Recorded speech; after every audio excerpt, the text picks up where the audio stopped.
Hi friends, welcome to my channel BeGeoWise. I am starting this new series to cover all chapters of Fundamentals of Human Geography, class 12 of CBSE Geography. Here we are starting with the first chapter, Human Geography, Nature and Scope.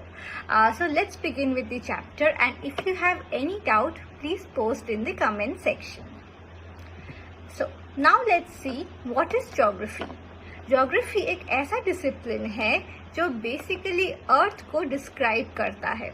अर्थ को हम इंसान का घर या abode समझते हैं, यानी हम कैसे जीते हैं, कैसे इंटरैक्ट करते हैं, अपने एनवायरनमेंट के साथ कैसे रहते हैं, ये सब ज्योग्राफी का एक पार्ट है। अब ज्योग्राफी को हम कहते हैं मल्टी डिसिप्लिनरी साइंस। इसका मतलब ये है कि ज्योग्राफी में हम अलग अलग फील्ड के नॉलेज, मेथड्स एंड कॉन्सेप्ट से अपना कॉन्सेप्ट्स एंड आइडियाज़ लेते हैं, जैसे फिजिक्स कह सकते हैं, बायोलॉजी कह सकते हैं, सोशियोलॉजी, इकोनॉमिक्स, ताकि हम समझ सके अर्थ के कॉम्प्लेक्स सिस्टम्स को। नाउ ब्रॉडली अगर हम ज्योग्राफी को डिवाइड करते हैं तो there are two parts. One is natural science and the second is social science. Natural science में हम फिजिकल फीचर्स पढ़ते हैं, जैसे mountains, rivers, climate, soil etcetera. और सोशल साइंस वाले पार्ट में हम इंसानों का रिलेशनशिप को समझते हैं, जैसे कि एक दूसरे के साथ या फिर नेचर के साथ। और यही आता है ह्यूमन ज्योग्राफी का कॉन्सेप्ट। ह्यूमन ज्योग्राफी में हम स्टडी करते हैं कि ह्यूमंस कैसे सेटल करते हैं, माइग्रेशन कैसे होता है, पॉपुलेशन ग्रोथ कैसे होती है, अर्बनाइजेशन कैसे होता है, देन इकोनॉमिक्स कैसे बढ़ता है, इकोनॉमिक एक्टिविटीज़ कैसे होते हैं, कल्चर चेंज, एवरीथिंग एंड बहुत कुछ इसमें इंक्लूडेड है। इसके भी अलग अलग सब कॉम्पोनेंट्स हैं जो अभी हम लोग एक साथ पढ़ने वाले हैं, जैसे कि population geography, economic geography, social geography, cultural geography and many more. And in सबको समझने के लिए बहुत सारे डिफरेंट अप्रोचेस भी हम लोग यूज़ करते हैं। तो बेसिकली ज्योग्राफी एक ऐसा सब्जेक्ट है जो जहाँ नेचर और ह्यूमंस कनेक्ट करते हैं और हम सीखते हैं कि हम अपने सराउंडिंग्स को कैसे और अच्छे से समझ सकते हैं और उनके साथ कैसे रिस्पॉन्सिबली इंटरैक्ट कर सकते हैं। So coming to the difference between physical and human geography. Now definition wise, physical geography studies the physical environment like landforms, climate and ecosystems, and human geography, it studies the relationship and interactions between physical or natural environment and the human world. Similarly, physical geography is primarily Similarly, physical geography is primarily concerned with natural processes and physical phenomena of the earth. And you see, human geography delves into the spatial distribution of human phenomena such as societal structures, then we have cultures, economic differences and disparities among different areas. So these are the main components of human geography and physical geography. And next what we have is 2 marks question जो बहुत important है आपके examination के लिए. So you can pause the video and take a note of these differences. But I will proceed with the next slide. So what do we have next? Now why study geography? आप geography इसीलिए पढ़ते हैं कि आप समझ पाए कि आप कहाँ है, या फिर कौन सा रोड किस डायरेक्शन में जा रहा है, या फिर you want to know what is the latitude and longitude of the region? No, right, no. So there is more to geography. Geography हमें ये समझने में हेल्प करता है कि फेनोमेना जो अर्थ सरफेस पे हो रहा है वो स्पेस और टाइम के साथ कैसे वैरी करते हैं। मतलब कि कोई नेचुरल इवेंट है, जैसे कि अर्थक्वेक हो रहा है, सुनामी हो रहा है, फॉरेस्ट फायर हो रहा है, जो भी हम ज्योग्राफी में डिटेल में समझ पाते हैं, तो वो कैसे वेरी कर रहा है। नाउ डेफिनेशन के हिसाब से geography helps to understand the variation of phenomena on the surface of the earth over space and time. And एक एग्जाम्पल मैं अभी आपको बताती हूँ, जैसे कि रिसेंटली जो म्यांमार में अर्थक्वेक हुआ था उसे बहुत ज़्यादा डैमेज किया, लोगों की जान भी गई है। ना अर्थक्वेक का इम्पैक्ट स्ट्रॉन्गेस्ट होता है एपिसेंटर में, और जैसे एपिसेंटर से आप दूर होते जाते हो इंटेंसिटी और कम होती रहती है। म्यांमार में एपिसेंटर था ना, ट्रेमर्स बहुत वहाँ पे फील हुए, लेकिन थाईलैंड में भी फील हुआ। एंड इस तरह के जो वेरिएशंस है over this space and over time, एक साथ नहीं, आफ्टर सम टाइम म्यांमार से थाईलैंड वो ट्रेमर्स फील हुए। तो ये कहाँ, कब और कितना इफेक्ट हुआ, ये सब कुछ हमें ज्योग्राफी समझने में हेल्प करता है। एंड इसीलिए ज्योग्राफी पढ़ना ज़रूरी भी है, ताकि हम डिजास्टर्स को समझ सके, उनका इम्पैक्ट कम कैसे करें वो भी समझ सके, एंड एनवायरनमेंट के साथ कैसे रिस्पॉन्सिबली रहना है वो भी हम लोग समझ सके। So how to study geography, अभी वाई समझ लिया तो हाउ कैसे पढ़े ना। ज्योग्राफी जैसे डेवलप होता गया, ज्योग्राफर्स ने सारे फेनोमेना को समझने के लिए अलग अलग तरीके अपनाए। कुछ लोगों ने कहा कि हमें लॉज और थ्योरीज की तरह पढ़ना चाहिए जो हर जगह अप्लाई हो सकता है, और कुछ लोगों ने कहा कि नहीं, इसको डिस्क्राइब करते हैं कहाँ क्या क्या हो रहा है। तो first approach is the nomothetic approach. Nomothetic approach का मतलब होता है यूनिवर्सल लॉज बनाना, जैसे क्लाइमेट जोन्स हो गया, पॉपुलेशन थ्योरीज हो गया, जो हर रीजन में उसको आप अप्लाई कर सकते हो। लेकिन कुछ ज्योग्राफर्स ने बोला नहीं, हर जगह सेम नहीं है, तो हमें सब कुछ अपने हिसाब से डिस्क्राइब करना चाहिए, ताकि उस जगह की क्या इम्पोर्टेंस है, जगह की क्या फैक्टर्स एंड कैरेक्टरिस्टिक्स है, उसके हिसाब से कोई नेचुरल फीचर भी डिस्क्राइब कर सकते हैं। And that approach is called idiographic approach. Idiographic approach का मतलब होता है स्पेसिफिक प्लेसेस और उनकी यूनिकनेस को समझना। लेकिन डिबेट यहाँ तक नहीं रुका, फिर सवाल उठा, हमें ज्योग्राफी कैसे करनी चाहिए? क्या हम रीजनल अप्रोच फॉलो करें या सिस्टमैटिक अप्रोच फॉलो करें? Now what is regional approach? Regional approach में हमें एक स्पेसिफिक रीजन पे फोकस करना सिखाता है, जैसे क्लाइमेट, जैसे हिमालय आप समझ सकते हो। Now we have to study its climate, topography, culture और economy, all about the Himalayan region, and that comes under regional approach. और सिस्टमैटिक अप्रोच क्या है? सिस्टमैटिक अप्रोच में हम एक टॉपिक उठाते हैं और देखते हैं कि दुनिया भर में कैसे वो वेरी करता है in every region of the world. जैसे आप क्लाइमेट समझ सकते हो, क्लाइमेट अलग अलग कॉन्टिनेंट्स में कैसे चेंज होता है, या फिर पॉपुलेशन ग्रोथ ले लो, डिफरेंट कंट्रीज में कितना डिफरेंस है, ये सब समझने में सिस्टमैटिक अप्रोच हेल्प करता है। तो अगर आपको 1 मार्क्स का क्वेश्चन आता है the difference between nomothetic and idiographic approach और regional geography and systematic approach, so you can pause the video here and take note of this definition from the slide itself. Moving to the next topic. Now अब बात करते हैं हमें geography की famous definitions की, जो आपके MCQs में बहुत आ सकते हैं। तो रैडजल क्या बोलता है? Human geography is the synthetic study of relationship between human societies and earth surface. ना ये समझिए, ये सिंथेसिस कीवर्ड है यहाँ की, कि इंसान और अर्थ के बीच में कैसे रिलेशनशिप हम समझ सकते हैं, वो रैडजल एक्सप्लेन करते हैं। फिर सैंपल कैसे डिस्क्राइब करते हैं human geography? It is the study of changing relationship between the unresting man and the unstable earth. अगर आप समझे कि mainly unresting and unstable is a definition of dynamism, तो सैंपल डायनामिज्म कीवर्ड पे ज्यादा स्ट्रेस करते हैं।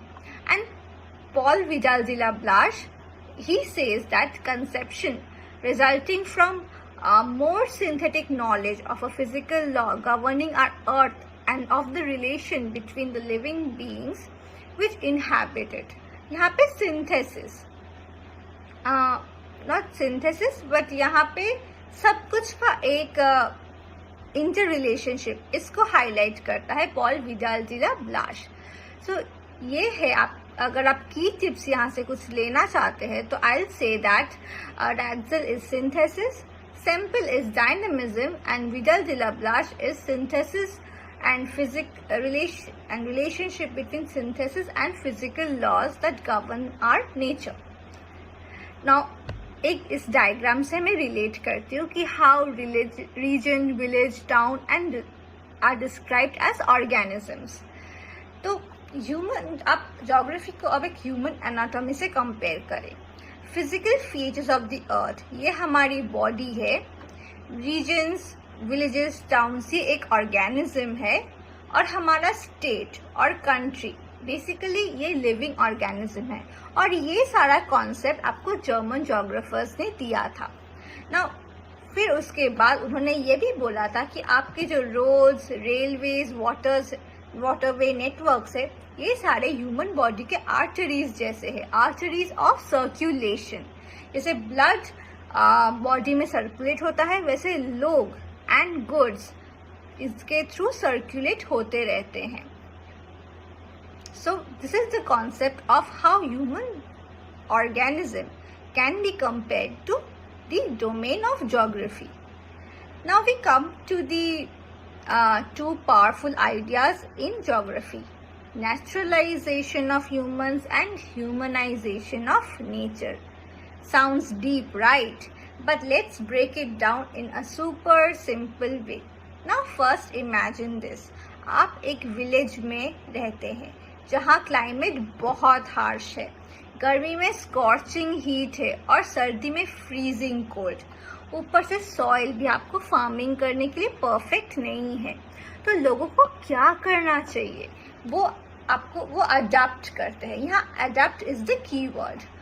लोग थिक मड हाउसेस में रहते हैं, फिर वहाँ पे अपने कपड़े पहनते हैं जो क्लाइमेट के अनुसार है.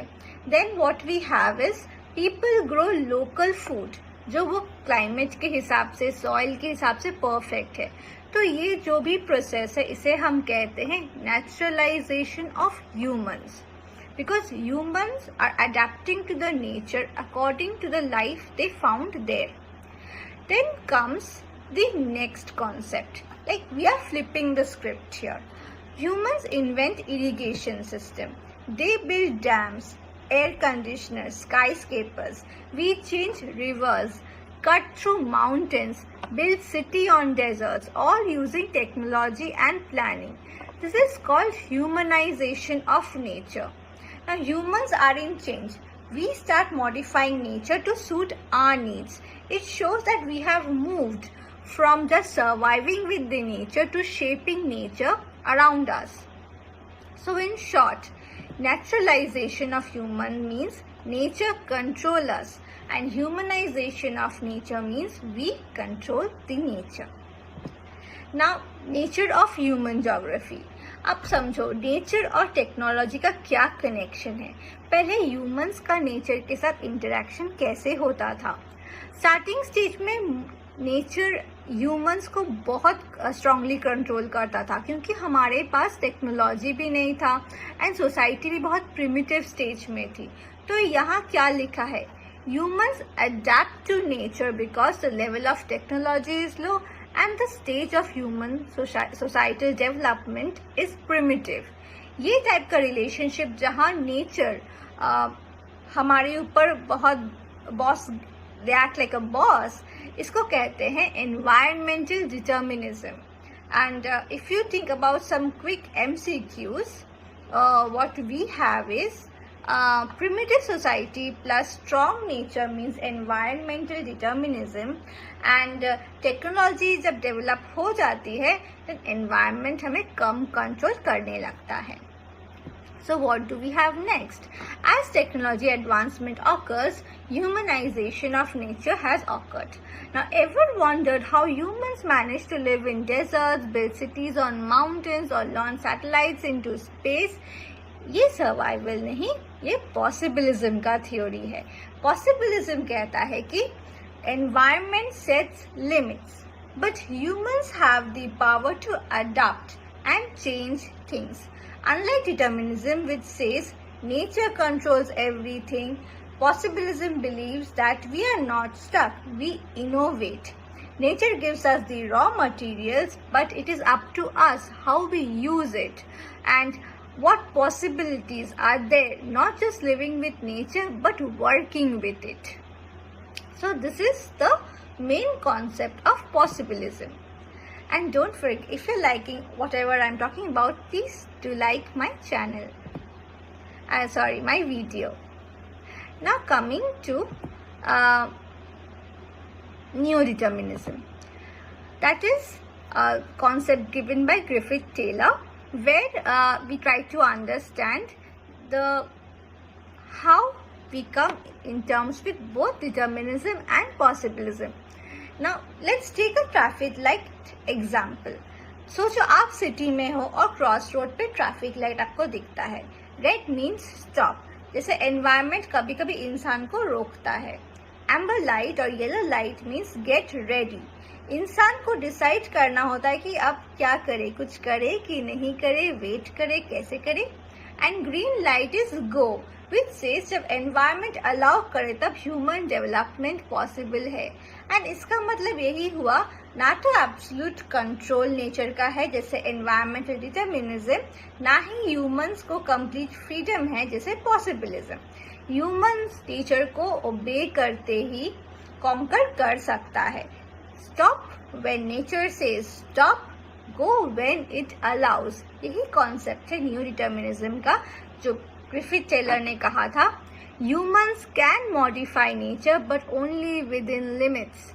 Like a traffic light, nature gives red, yellow and green signals, so humans must stop and go responsibly. Now, coming to the fields and subfields of human geography. यहाँ ये सिर्फ एक सब्जेक्ट नहीं है. What you see is social geography बहुत सारे subjects को मिलाकर है, जैसे sociology, economics, political science, anthropology, history. And इसीलिए यहाँ टेबल में सारे इम्पोर्टेंस फील्ड्स, सब fields and how they are related in what subject, ये सब मेंशन किया गया है. यहाँ सोशल ज्योग्राफी का सब फील्ड्स एंड सिस्टर फील्ड्स आपको पढ़ना है, आपको ये याद रखना है, बिकॉज मेनली एमसीक्यूज में आता है. जैसे आपको सब फील्ड्स मेंशन कर दिया. Geography of social wellbeing, leisure, cultural geography belongs to which field of human geography. आपको शायद सारे 4 ऑप्शंस दे देंगे, जैसे social geography, urban geography, political geography, resource geography, and आपको वहां से टिक मार्क मारना है सोशल ज्योग्राफी पे. तो इसीलिए ये सारे टेबल्स, ऑप्शन, फील्ड्स, सब फील्ड्स बहुत ही इम्पोर्टेंट है. एंड हियर मैंने सारे टेबल मेंशन कर दिए हैं. जो पॉपुलेशन, अर्बन ज्योग्राफी के लिए अर्बन स्टडीज एंड प्लानिंग पढ़ना पड़ता है. देन पॉपुलेशन ज्योग्राफी में आपके पास सब फील्ड में electoral geography and military geography है, विच again takes concepts from political science, psychology, military science, military science still there. Then we have population geography correlated with demography. और economic geography में बहुत सारे सब कैटेगरीज है, जो सारे इकोनॉमिक्स के थ्योरीज, एग्रीकल्चर, इंडस्ट्रीज, टूरिज्म सब मिला के इकोनॉमिक ज्योग्राफी के कॉन्सेप्ट्स बनाया गया है. And then what we have is the broad stages and thrusts of human geography. Let us try to understand this part. Now, early colonial period, इस time पे focus था एक्सप्लोरेशन एंड डिस्क्रिप्शन पे. Imperial और trade interest की वजह से ये नए एरियाज बहुत सारे डिस्कवर हुए थे कि ब्रिटिश को कैप्चर करना था, उनको बहुत सारे लैंड ढूंढना था. And they started exploring in different parts of the world. They started finding different new continents, new countries, और उनको कॉलोनीज बना के ट्रेड एक्सपैंड किया. आपको तो इंडिया का अच्छा सा एग्जाम्पल पता ही है. एंड देन जोग्राफर्स उन्होंने काम किया था एनसाइक्लोपीडिक डिस्क्रिप्शन ऑफ दिस रीजन्स. वो लोग सिर्फ लिखते रहते थे, क्या देखा, क्या क्यों ये देखा है, क्या हो रहा है इन रीजन्स पे. That is called encyclopedic description. And then later in the colonial period यहाँ आई रीजनल एनालिसिस की इम्पोर्टेंस, और यही अप्रोच उस टाइम फॉलो किया गया था in the later colonial period. इस स्टेज पे जोग्राफर्स ने रीजन्स को डिटेल्स में स्टडी किया, सब कुछ डिस्क्राइब किया, climate, culture, economy, population, resources, settlement, everything. Idea ये था कि पार्ट्स को समझो और वो होल को समझने में तुमको हेल्प करेगा. And that is the main concept of regional analysis. So if you see, I have mentioned a few MCQ keywords which you can use when studying and try to remember in your examinations. Then in 1930 period, what we have is the concept of areal differentiation. What is areal differentiation? Simple words में कहा जाए तो areal differentiation का मतलब होता है कि earth surface एक जैसा नहीं होता.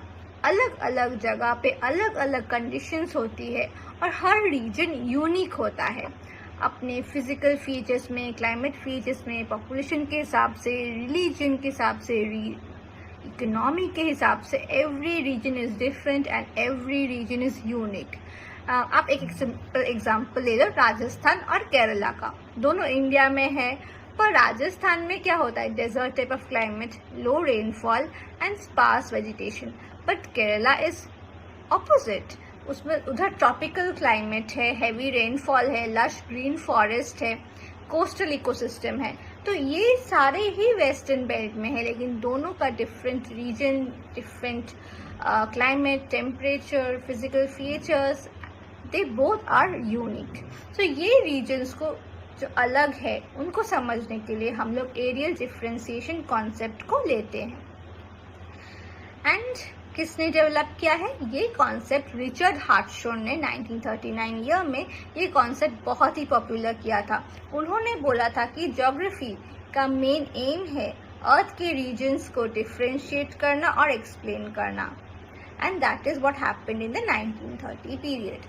Then we come to 1950s to late 1960s. यहाँ पे दो बहुत important चीज हुआ है. Spatial organization is mentioned as the heading, but quantitative revolution हुआ है. So what is spatial organization? Simple words, human activities. Earth के surface पे कैसे spread होता है.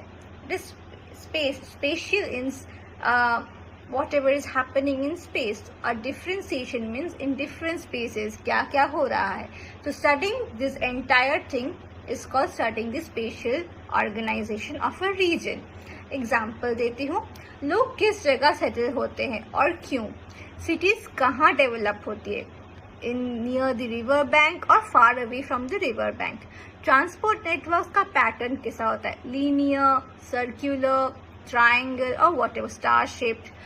इंडस्ट्रीज कहाँ क्लस्टर होती है? जब हम लोग ये सब चीज़ें समझना स्टार्ट करते हैं हम लोग स्पेशल ऑर्गेनाइजेशन के बारे में सोच के ये सब पढ़ते हैं.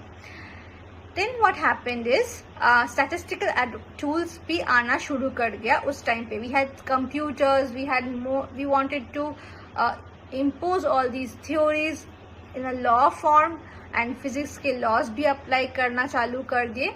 This wave is called quantitative revolution in geography, and that is what is mentioned in the late 1950s and 1960s. Coming to 1970s, यहाँ पे तीन important school of thought का emergence हुआ. What is school of thought?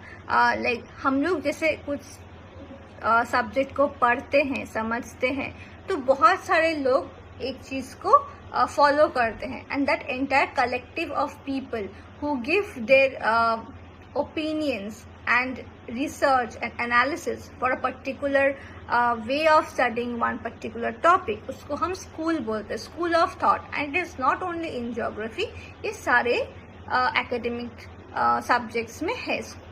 तो we have humanistic, radical and behavioral school of thought. तो ये सारे नए तीन टर्म्स जो आप सुन रहे हैं उनको समझते हैं.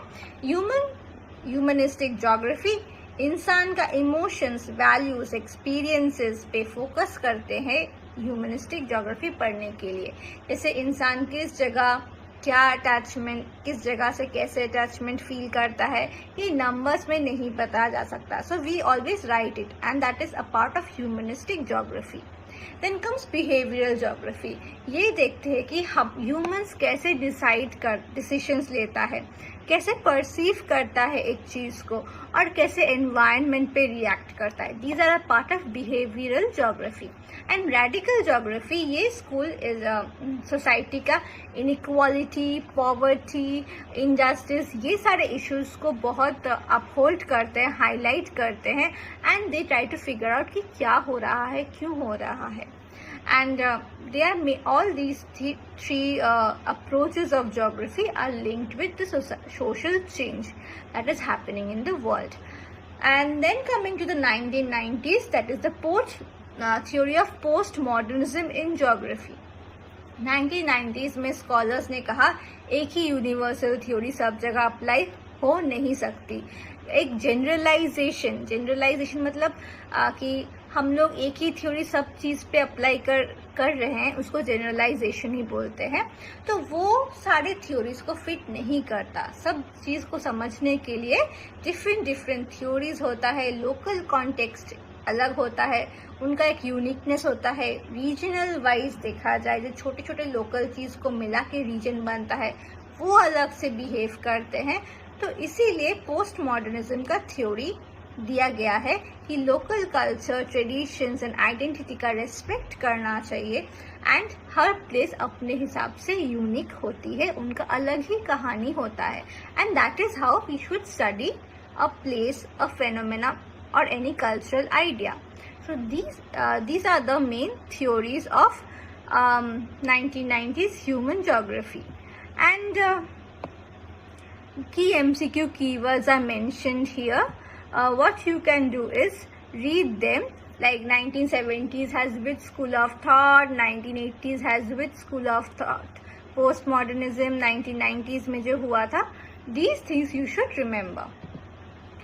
Then what we have is I have mentioned 3 questions that can come in your exam as 1 marks question or 2 marks question. Pause the video, take a screenshot, or you can note it down for your examinations. And with this I finish my today's explanation of human geography, nature and scope. We have studied determinism, possibilism, neo-determinism, areal differentiation, spatial organization. ये जो important key terms आपने आज सीखा है, आप समझा है, these are very important and new concepts. And those who want to proceed with studying geography after class 12, for them it's a very new and a very interesting topic, and it is very important because उसी से आपको geography का base समझ में आता है. तो यही है. Please, if you want to discuss some question answers, which I will be uploading eventually in my Telegram channel, so please do come to my Telegram channel and subscribe it. And there are more questions, question papers that are uploaded in the channel itself. You can download them easily. That is freely available for you. And if you have liked today's concept, so please do like and subscribe to my channel and share it with your friends who are also in need to understand these topics of geography. Thank you.